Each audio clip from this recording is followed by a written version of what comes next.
Shalom guys, welcome back to another episode here at Yashav Ministry with Casa de Yarah. Thank you again for being here. If you like the background, hit the like button, subscribe. That was pretty bad. If you like the content that we're putting up on our channel, like, subscribe. If you have any questions, comments, concerns, put them in the comment section down below. So, with that being said, let's get started with this week's Torah portion and the Torah blessing. Bless Adonai who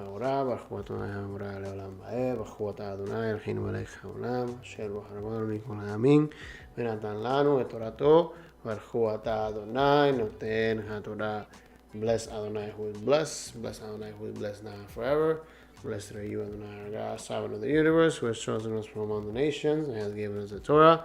Blessed are you, Adonai, who gives the Torah. Amen. So, this week's Torah portion is Matot, Masei. Let's get started.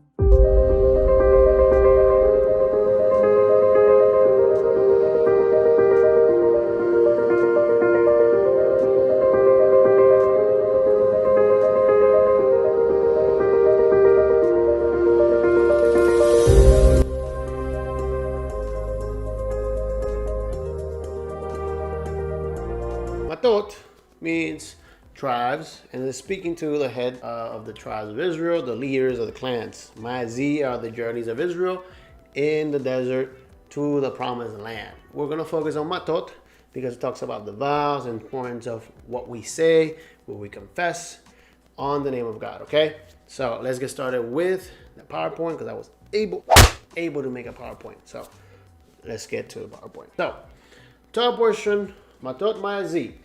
Starts in Numbers 30, verse 1, and it ends at Numbers 36, verse 13. The prophet portion is chapter 1 of Jeremiah through chapter 3. And for Masei, Jeremiah chapter 2, verse 4 to 28. For the New Testament portion for Matot, we have Acts 9, verse 1 to 22. And for Masei, we have James chapter 4, verse 1 through 10. So we have the annul of vows and oaths made by a woman in this Torah portion. There is mainly 4 cases. So the first case is a vow or oath made by a girl that is under her father's house.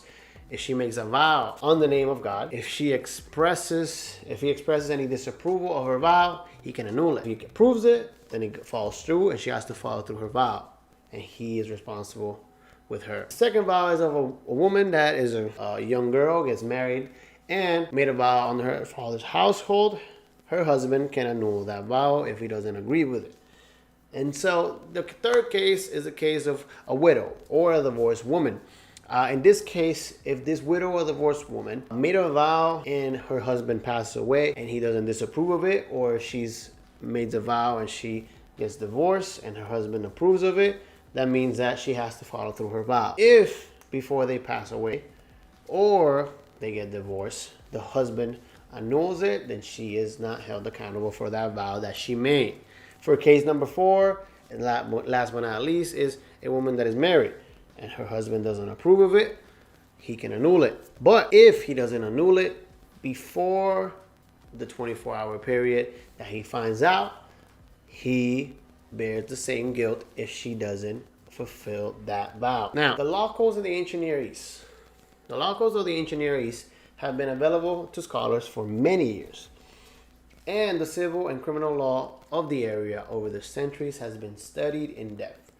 To speak of a developed international law is not realistic. But the right ordering and security of international relations demands that parties, multiple parties involved in an agreement speak the truth and that they remain true to their word. International relations require that certain promises be followed by actual realizations of what was promised, and methods and forms were perfected by which that realization could be guaranteed. At the basis of any treaty or covenant on an international level must be a form or institution that will ensure that what was agreed will be respected and observed. And an instance of non-observance of a binding contract under civil law can result in an appeal to a court of law or to the ruler. And such was the case in ancient Near East. So What is implemented here is something that we see in the court of law when you put a hand on the Bible and you said, I swear to say the truth and nothing but the truth, so help me God.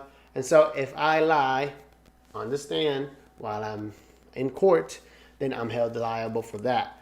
The same way international treaties, when they're signed from nation to nation, there's a system, an institution that holds those two nations or those two companies or whatever accountable of whatever they promise to do or what they establish in writing. Today you have to have a paper where you sign and it has to be in writing, and that is going to make it valid.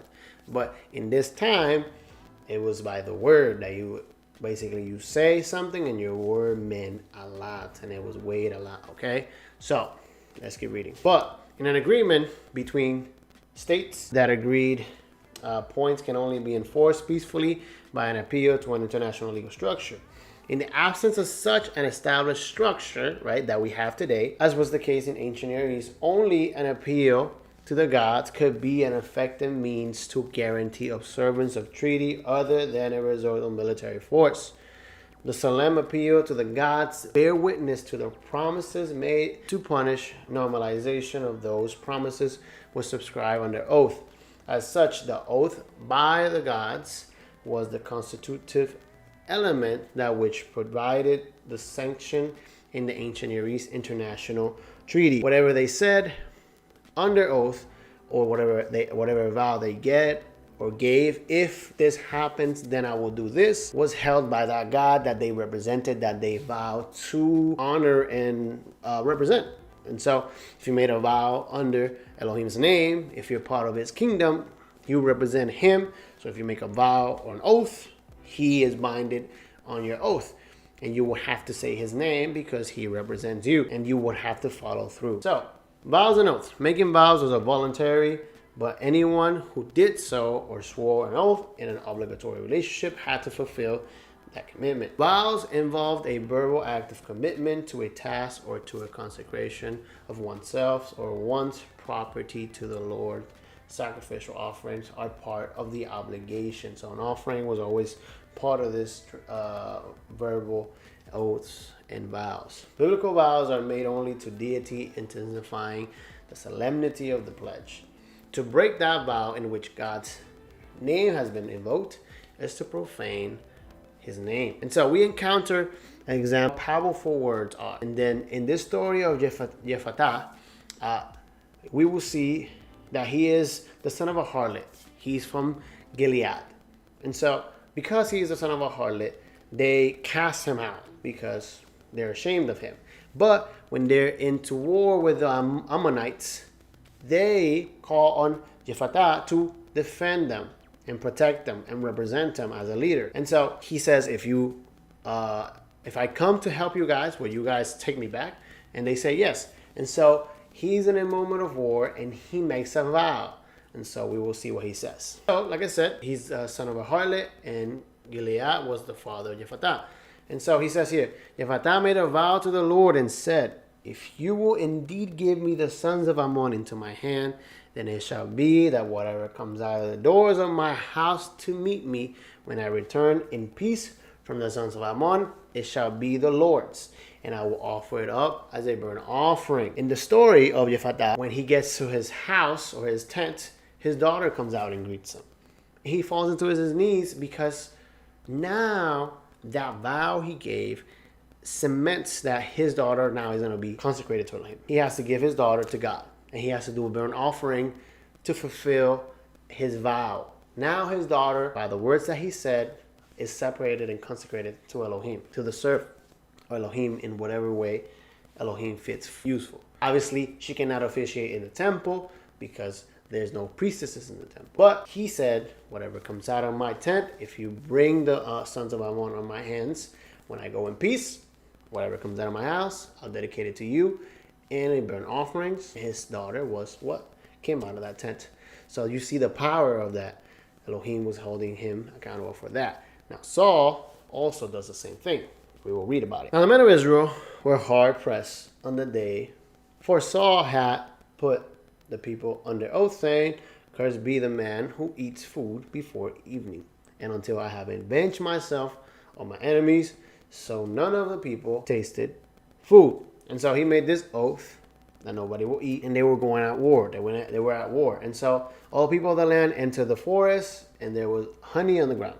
When the people entered the forest, behold, there was a flow of honey, but no man put his hand to his mouth, for the people feared the oath. But Jonathan had not heard when his father put the people on the oath, and therefore he put out the end of his staff that was in his hand and dipped in the honey, and put his hands to his mouth, and his eyes brightened. Then one of the people said, your father strictly put the people on the oath, saying, cursed be the man who eats food today. And the people were weary. Jonathan said, my father has troubled the land.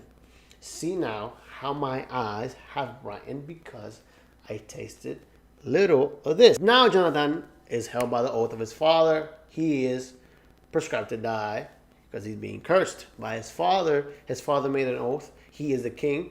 And so now the people obviously intercede for Jonathan, because they see that Jonathan defending them, protecting them at war, and they intercede, and Elohim forgives that oath, and they save Jonathan.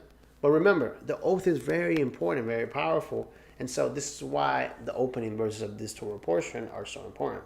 Okay, let's keep reading. So it says, "Vayomer Moshe el bnei Yisrael kechol asher siva Adonai et Moshe. Vayedaber Moshe el rosh Matot לבני ישראל לאמור זה הדבר אשר ziva Adonai."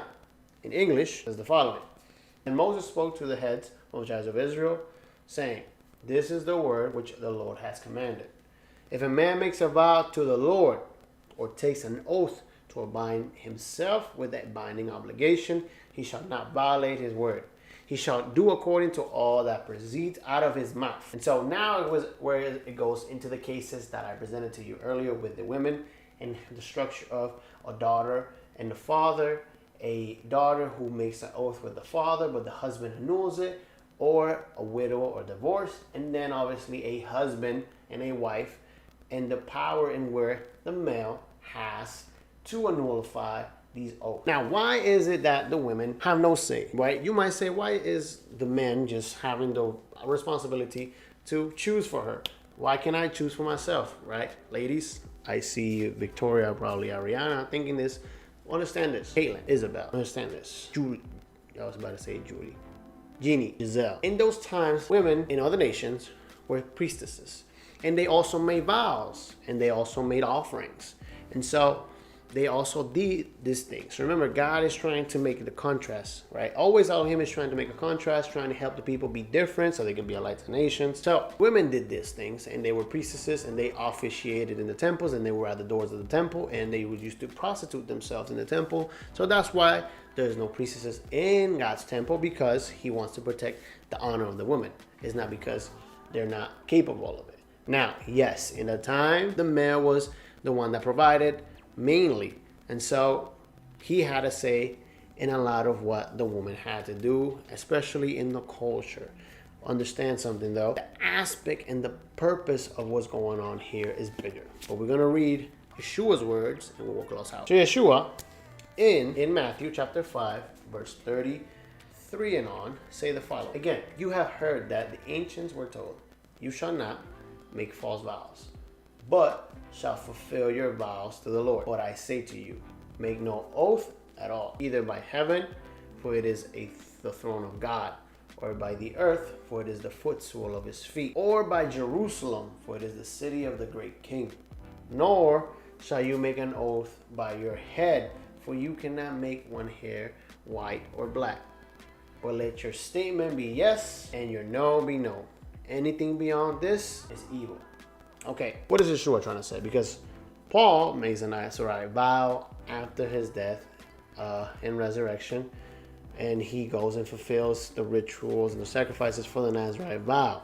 So what is Yeshua trying to say? Vows were prominent in every culture, right? In the Greeks and the Romans, they say that Zeus gifted those that said the truth, and they were stood for their word. The oath aspect that Yeshua is trying to bring is Don't make oaths to false gods. Don't make rituals to false gods. Don't do anything on behalf of Elohim that you're not going to fulfill, because you will be held accountable for that oath. So Yeshua is trying to give you a safe route, meaning that if you're not going to fulfill God's word, meaning that if you make a promise, if you make an oath on behalf of Elohim, because if you say, I believe on the God of Israel, that means that whatever you do represents him. And whatever you miss and you stumble purposely will give testimony of the God you serve and believe in, okay?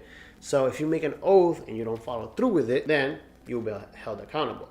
The same way if you have a daughter or you have a wife and they make an oath and they don't follow through with it, that falls on you if you did not pay attention to what was going on. In the big picture, what I want to teach today, like my closing message, if I want to say, is that I feel that obviously the context points to a cultural aspect of the man and the woman, right, and the hierarchy that was in the household, that it can be prevalent today.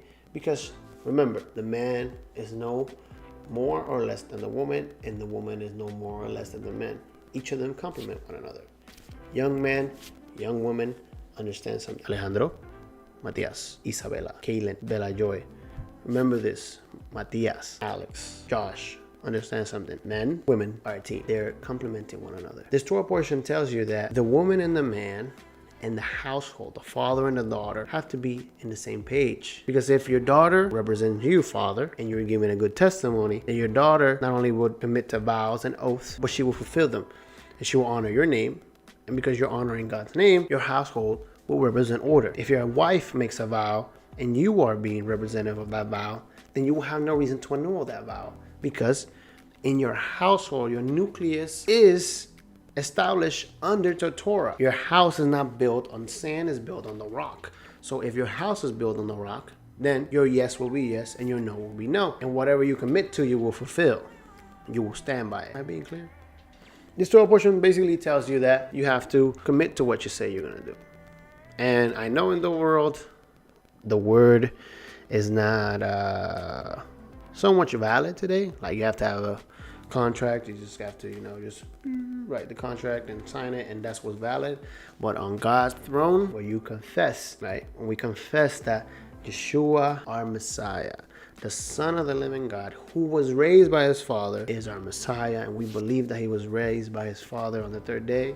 When we confess that, everything that we do in obedience to his Father, in obedience to that offering of selfless to save us, will represent everything that Elohim's kingdom is about. But the moment that you stumble purposely, when you commit to something, or you say you're going to go and you don't go, when you say you're going to do and you don't do, when you steal, when you lie, and your kids see that, and your wife sees that, and vice versa for the wife and for the kids. You guys are a nucleus of the kingdom. Your houses are becoming temples. Men are the priests of the houses, figuratively, not literally. The function of a priest, what he does in a temple, you're called to emulate it, the essence of it. Order, structures, obedience, protocol, love, peace will be on your home if we're up to the vow, the oath that we have given to honor the kingdom of everything, the creator of heaven and earth. Don't stress out, guys. If you honor God and you honor his word, and you honor your word to honor his word, then he will honor your word. That's good. That's good. You get it? If you honor his word, you honor your word because you honor his word. I think I said it differently that time. So, with that being said, please follow through with your oaths, with your word, with your actions. My favorite phrase is actions speak louder than words. So if you do the walk, if you walk the walk and you talk the talk, then you have nothing to worry about. We're all growing. We're all maturing. Make sure you're walking and make sure you're talking the right stuff. With that being said, thank you for watching. Have a great week. I'll be putting the information where I got the information from my PowerPoint and the resources I use on the description. Like I always say, like, subscribe. Have a great week. Shabbat shalom. Let me know if you like the background, my little bricks. Shalom.